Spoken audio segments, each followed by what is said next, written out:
Your name first before asking your question. So let's begin. Hello, good morning. This is JD from Live Sports PH. First thing I'd like to ask Mr. Chen is, sorry, how I mean, people are surprised that you're now like the head of Padel Pilipinas. Can you talk about how you entered into Padel and given your experience with football, how it can relate to be able to help grow the sport here in the Philippines? Good afternoon, everybody. I think one of the reasons why I play paddle is because hindi ako nagpupulot ng bola, hindi kaya ng tennis. Kasi dahil so seriously, I think actually it was in a way a coincidence when we were training for in Pinatar with the Filipinas the football team. So Senator P was there. They were training the coaches. So that's how I got involved. And they were looking for coaches in Spain. So then, after that, after my stint with the Philippine national women's team, so I got involved with paddle. It's a pretty new sport, but an exciting sport, and I think everybody will enjoy playing it. Now that you're the head of the NSA, so to speak, like what's your agenda for the sport here in the Philippines? Since it's Paddle Pilipinas was established quite young. It's about 23 and something years. We started in March of 2023. So being a young sport, the idea is to promote the sport and get more people to participate. And I think it's building the entire ecosystem of having first the right coaches, so that having the right coaches, we build the right foundation of the players. We're actually right now in programs of supporting paddle clubs around the country with with coach and training the coaches as well. And of course, we're trying to promote private and government to build more courts so that people can more people can participate. All right, for Attorney Santos, now this is the third edition of the competition. This is the first time that we're hosting. How important is it to be able to host a continental competition like the ABPC? Yeah, this is actually our third year to participate in the APPC Championship. We were runner-up the first year and champion in the second year, as you mentioned. It was quite amazing for those 2 years. It was thrilling, exciting. The sport is amazing. It shows how great and how paddle has really developed here in the country. It's important that our countrymen, our friends in the paddle community, get to see and experience firsthand what it was like to win last year. I know there's a new element now to the competition. There's a new element now in the competition. Now that you're adding an amateur, what does including this competition, this division rather, bring to the competition? Okay, so right now there are 40 million adult players in the world. It's being played in 187 countries. It's the fastest growing sport in the world. And Asia, where we are, is the fastest region in the world. And Southeast Asia, within Asia, is the fastest in the world. So most of these players are amateurs. Right? A few percentage of the 38 million are professionals. So these are mostly amateurs. It's really about time that we see how good the amateurs are in the region. So it's critical that we hosted an amateur tournament here. For Attorney Gan, let's like to follow up on what Attorney Santos said. That there's 7 countries now participating in this competition, the third edition. Now, what does it say about the growth of paddle here in the region, continental? Hi everyone, it's actually nice to see our media friends because I think the last time that we met with you was during our recognition as the champions for the ABPC 2025 in the Senate, when we were recognized in the Senate. So given your question as to how does it prove or what can it say with the improvement or the increase of the growth in the Asia Pacific. Actually, hosting 7 nations in the APPC 2026 is actually a proof of what Sir Dwayne said, that it's one of the fastest growing sport. And even though it started in the European countries, we're actually very happy and proud that in the Philippines alone, not in the Asia Pacific, we're experiencing how fast it's actually growing. Since we are also in charge with regulating our private and public paddle courts, we see that private courts are being built instantaneously, almost instantaneously, nationwide, all at the same time, one after the other. And then we also see that more players are drawn to playing paddle, not only as an interest or a hobby, but as a competitive sport. And in fact, to actually prove our point that it's one of the fastest growing sport in the Philippines or in Asia, in this year's Asian Games, paddle is already officially included in the roster of sports. So that only proves how it's really the drastic increase of the level of interest in the sport. So we're excited to how that speed will actually bring us. And then lastly for Sir Jeff, knowing that with this competition and then the upcoming Asian Games, what else do you have in mind for the NSA to be able to build on this further? And I think what do you hope that all the 6 other countries will be able to get from this experience of hosting the ABPC? I think, well, to start, our most immediate goal is, of course, to prepare for the Asian Games. This will be held in September, as Tony Gandhi said, that this is the first time that paddle will be part of the Asian Games and a medal sport of that.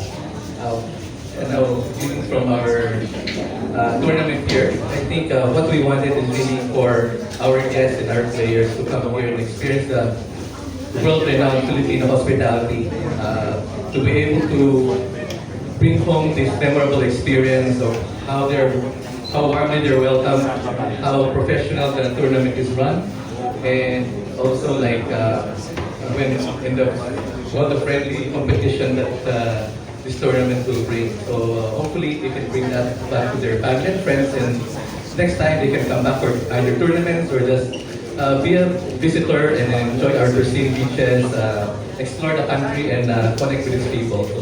So that's what we really aspire for. Okay, more questions, ma'am?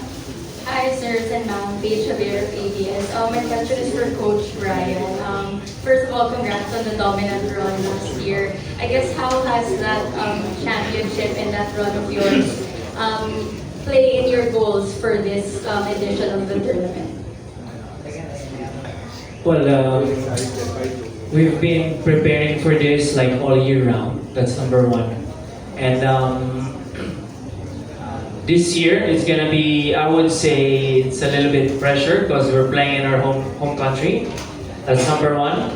But we will use this pressure to of course showcase what the current teams is going to do and going to perform in this weekend's event. So as part, of course, as well of what President Jeff, Attorney Dwayne, and Attorney Gun was mentioning about the Asian Games, this is also part of our preparation for the Asian Games. So that is one of our big events here for our team. So it's gonna be it gives more motivation as well to our professional team, and of all the trainings, the preparation that we've had since we won the cup last year, we never stop preparing. So up until yesterday, I get to have a last chance of playing with the team, how's the team is doing, and I would say that I'm very confident enough that we will play our best this weekend. Last time, Coach, kasi you won on foreign soil. Kasi we mentioned na nga yung pressure given na dito sa Pilipinas. Meron bang different approach or motivation dun sa players, dito mo sa players, given na kababayan nila yung manunood sa kanila at dito nga nagaganap yung tournament?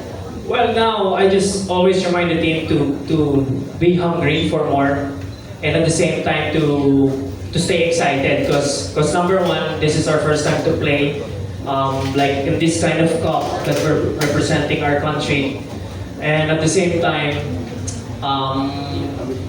mas ano kami, mas feeling komportable kami. Of course, the whole team is here. You guys are here supporting our national team. So it gives a boost in the confidence for our players.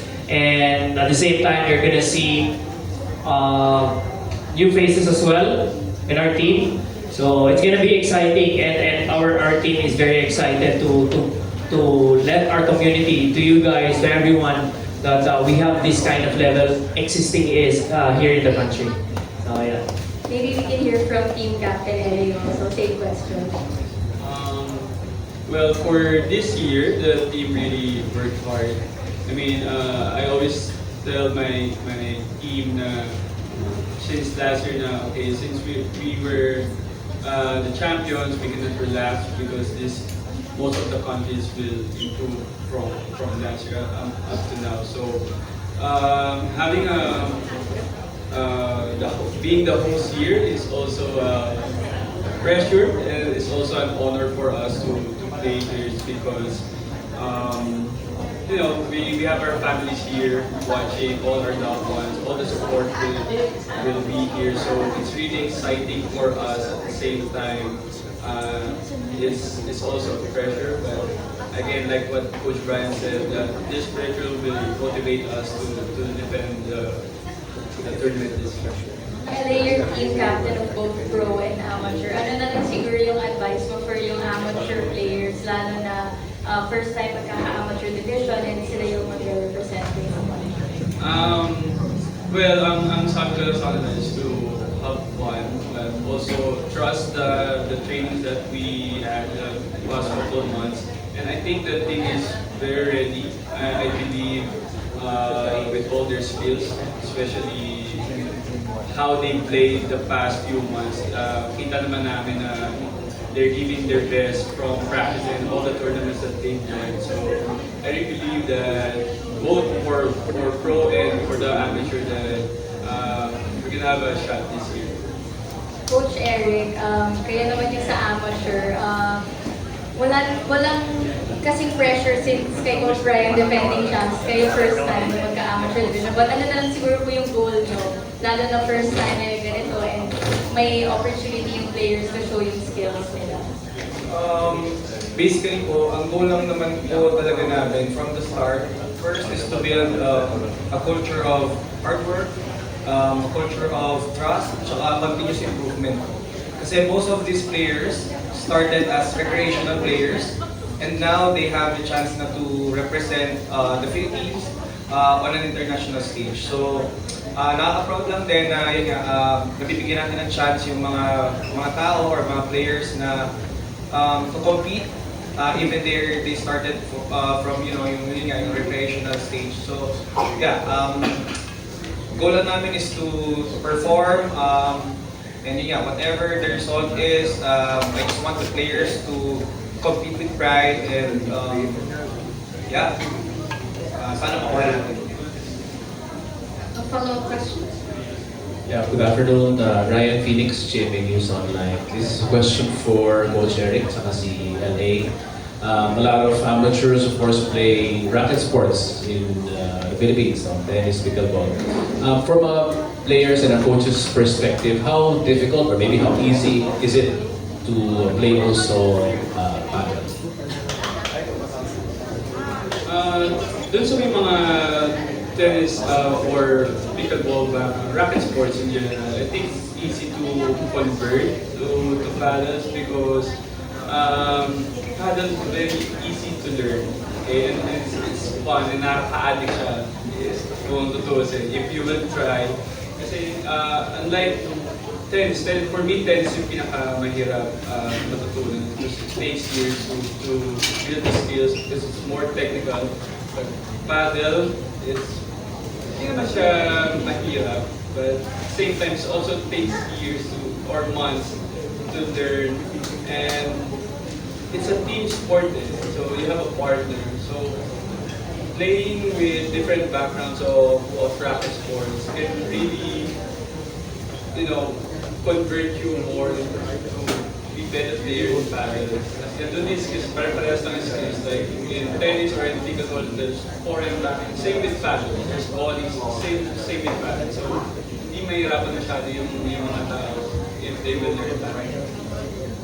Yeah, in addition lang with Coach, gusto sinabi ni Coach Ede, I think paddle is like a good sport to try, especially if you don't have any racket sport background. I mean, most of us kasi in the coaching staff, we came from tennis, but there are also some that came from like football, and after a few years lang of playing, they were able to adapt quickly. So I can say na parang, tennis is a bit harder, but paddle is more of like easy to play. Like even one session lang you can start playing, but the only thing is yung parang ima-master mo yung mga techniques. So that's I think what makes paddle more interesting kasi you have to also learn all those kind of techniques na hindi lang siya nakukuha ng madalian. But for people that just want to socialize, to have workout, or yung para magkaroon ng sport, I think paddle is one of the sport na sobrang pwede nilang gawin and easy to try and play. Yeah. Okay, good afternoon. I'm Gabera, Sports Corner PH at Tito's Jordan tonight. I'd like to discuss further dun sa Asian Games bid po natin. KSA, since officially medal scored na ang paddle for the Asian Games, how has that changed the mindset, the motivation, and of course stepping up sa mga to be at par with the Asian counterparts na dito sa inyong potential participation in the Asian Games? When we found out na magiging sport ang paddle sa Asian Games, so the team were really excited. Mas nag-push harder kami this year. Even though hindi namin alam kung sino ba masaselect sa amin, pero based sa performance namin sa trainings here in the Philippines, and also when we were in Europe last year. And ito, yung mga tournaments na sinasalayan namin all around Asia, nakita ko sa team namin na we're really motivated and we just want to play in Asian Games and show that the Philippine athletes can really perform at the highest level. Kay Attorney Jackie naman, ang Asian Games is actually a stepping stone na rin for the, hopefully, makakuha tayo ng bid to have paddle include in the 2022 Brisbane Olympics. Ano mga oportunidad na maaaring kunin ng ating mga Pinoy paddle players? And of course, what's in stake for the future para sa paddle sa ating bansa through the support nga ng ating paddle Pilipinas? Actually, it's a massive opportunity for the Filipino athletes and paddle and Philippine sports in general, because as the NSA, whenever we talk to student athletes and ask them what their future career is or future career plans are, they would often say that they'll take another job or maybe venture into the corporate setting like some of our coaches, because let's face the reality that not all sports have opportunity to be continued after the universities, because they don't have tournaments to join. They also cannot play professionally because there's no avenue for that.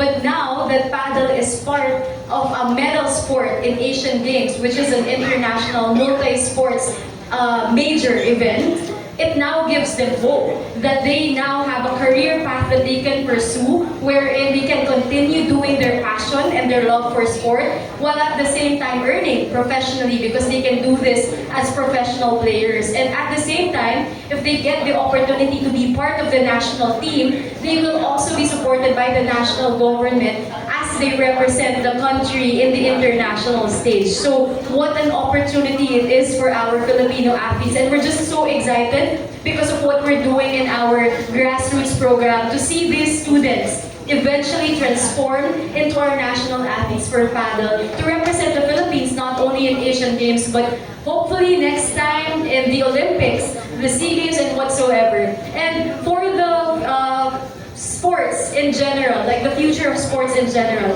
it actually also gives hope to other sports that if paddle, an emerging sport, was able to be included in the Asian Games or medals as a medal sport, then maybe their sport is also next in line. Because if many people will also be attracted to the sport that they are playing or to the sport that they are into, then we can get nations to actually unite and be united and have diplomatic relationship through sports, through our multi-sports major events like these. Like Corey said, nasa right direction na tayo ang ating Paddle Pilipinas to support our paddle players mula sa elite up until the grassroots level. Now let's go to the international training camps. Kay Sir Brian, paano naganda ang ating national team for the Asian Games while also defending nga itong PBC title na mangyayari this week? Well, like what LA said, no? So once we knew that we are playing Asian Games, kami naman sa coaching staff, of course, number one, we're really excited. Number two, it's a challenge because this is the first time. So by all means, of all the trainings that we had and the trainings that we're doing, not just locally but internationally, marami kaming nakaplano for our Philippine national team for paddle, international trainings, international tournaments. Pero at the end of the day, we just need to trust these players to perform at their best. Kagaya ng pinakang main goal as the head coach of the national team is to trust these people that they can deliver. So number one, in order for them to deliver, is world-class training. That's why on top of our local trainings, we are always giving this opportunity for them to train internationally. So early this year, early this year, I had to bring our women's team in Europe to train with one of the best academies in the world who produces professional players. And hopefully, before the Asian Games, we will send naman ang ating men's team to continue training naman internationally. Of course, then para in preparation for Asian Games. And at the same time, locally, syempre hindi lang tayo nakafocus who's gonna be playing and who's not gonna be playing, but all of the players, no? So our trainings are not limited to those who just qualify for Asian Games, but all of our players will be ready by Asian Games. For now, I would say we are doing our best to be prepared in the upcoming Asian Games. And I'm really excited as well because this is the first time, actually this is the first in Asia na may include yung paddle, and probably hindi lang natin alam na this will be a moment for our Filipino paddle players to showcase what our local skills, local talents have pagdating sa international stage. Before I ask Team LA, for context, kailan nangyari yung training camp sa Europe and in what particular country specifically? Like what Attorney Santos said earlier, 3 years na nag-complete yung team here in ABPG. So 3 years na pupunta yung team sa Europe. So early this year, katulad sabi ni Coach Bry, yung women's team pumunta.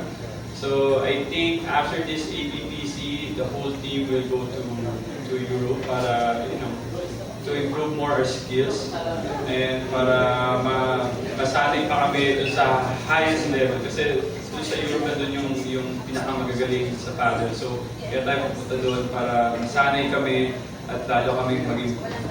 And last question na lang kay LA. And since nabanggit mo nga yung European Training Cup, prior and after itong Asia Pacific Paddle Cups and hopefully Asian Games, ano mga natutunan nyo para sa inyong team na maiuwi ninyo para at least ma-improve pa lalo ang skill sets and performances and to train with different high-level coaches nga ng paddle based in Europe? Thank you po. So, nung nandun kami sa Europe, what we really learned is their discipline. Ibang-iba yung discipline ng mga European players doon. Not just the physical, but they also improve their mental side. And also, ang isa pa namin natutunan yung tactical side sa paddle, which is yun yung kailangan ng mga ng team. Because you know, andyan na yung lakas ng loob, andyan na yung talino ng mga Pilipino, but the tactical side ng paddle, yun na yung kailangan naming malaman para when we compete sa Asian Games, talagang ready lahat ng players. Thank you, Bob.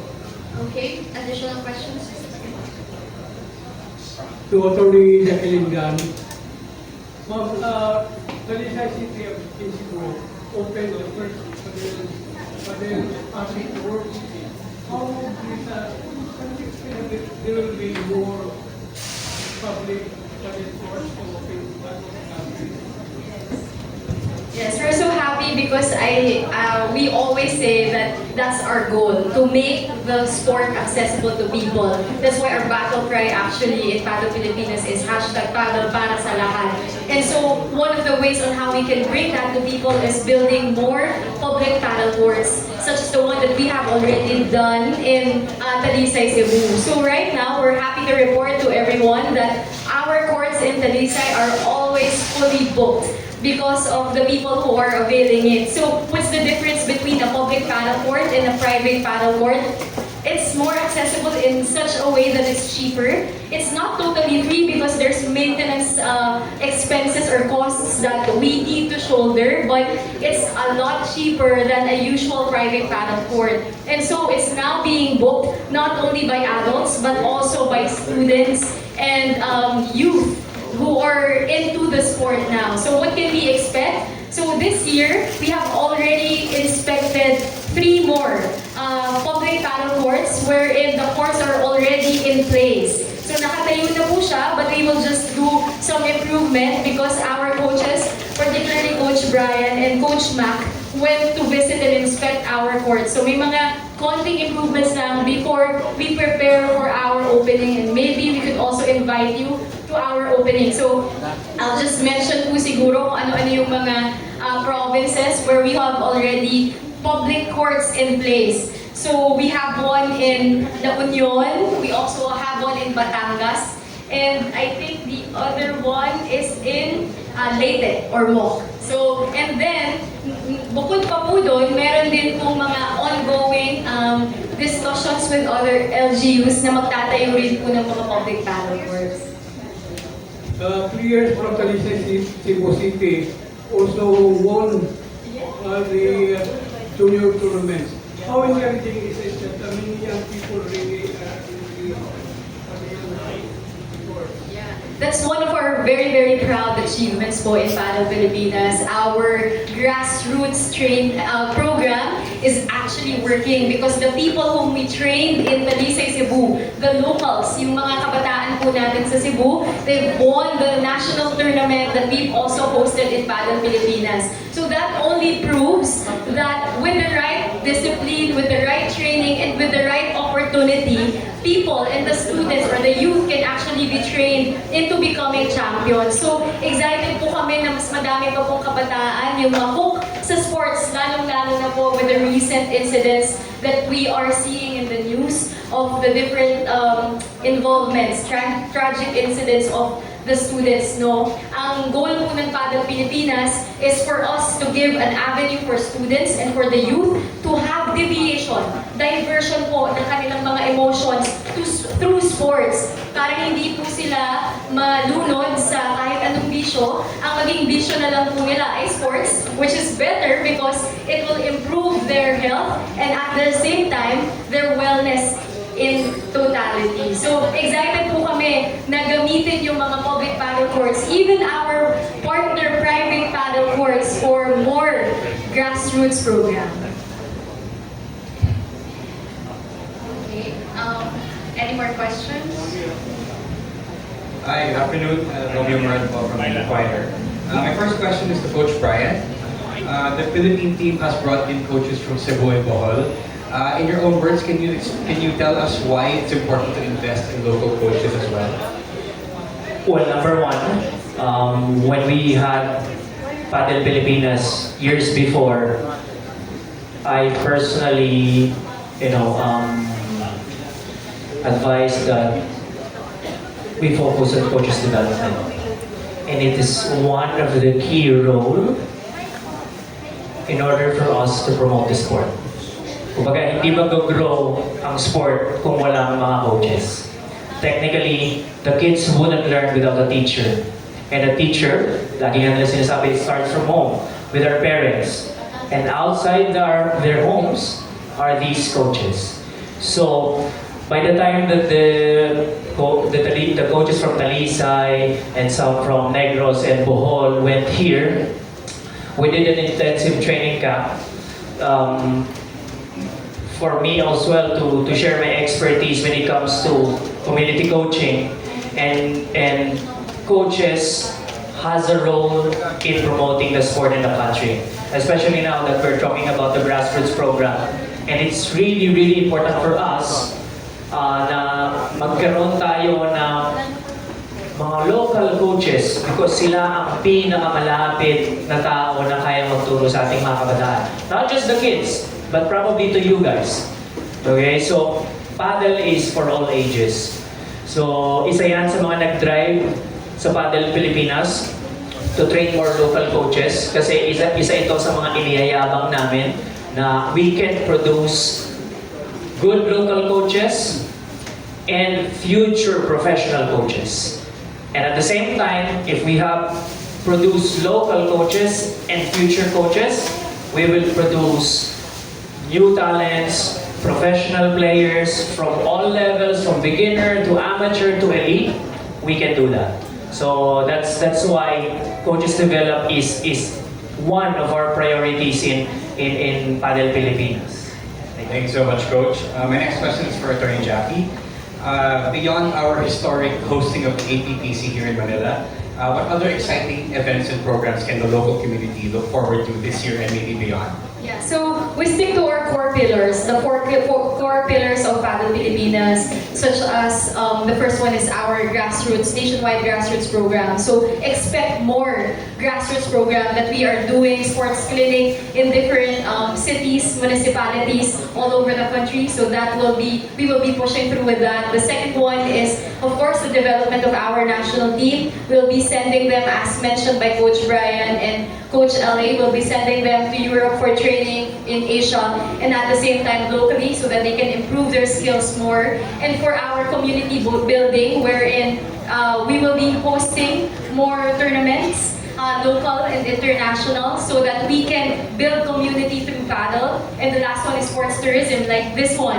So under sports tourism, we're so happy and excited to actually be joining Asian Games in September in Nagoya, Japan. And by December, I don't know if I'm allowed to announce it already, but maybe you'll see it soon. We're also joining one medal sport in December.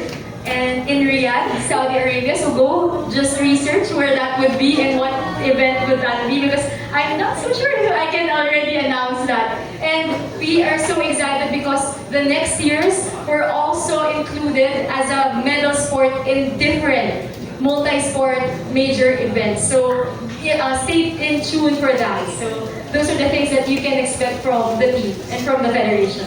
Thank you so much, Attorney Jackie. Sounds exciting. For my last question is for Sir Jeff. How does this historic hosting affect the larger picture of the Federation's plans? Like, is this the beginning of more in the Philippines? Yeah, definitely. So I think what we did was to showcase what the Filipino can do in hosting. As you can see, this beautiful facility, I think it's one of the best in the world that I've seen. So I think with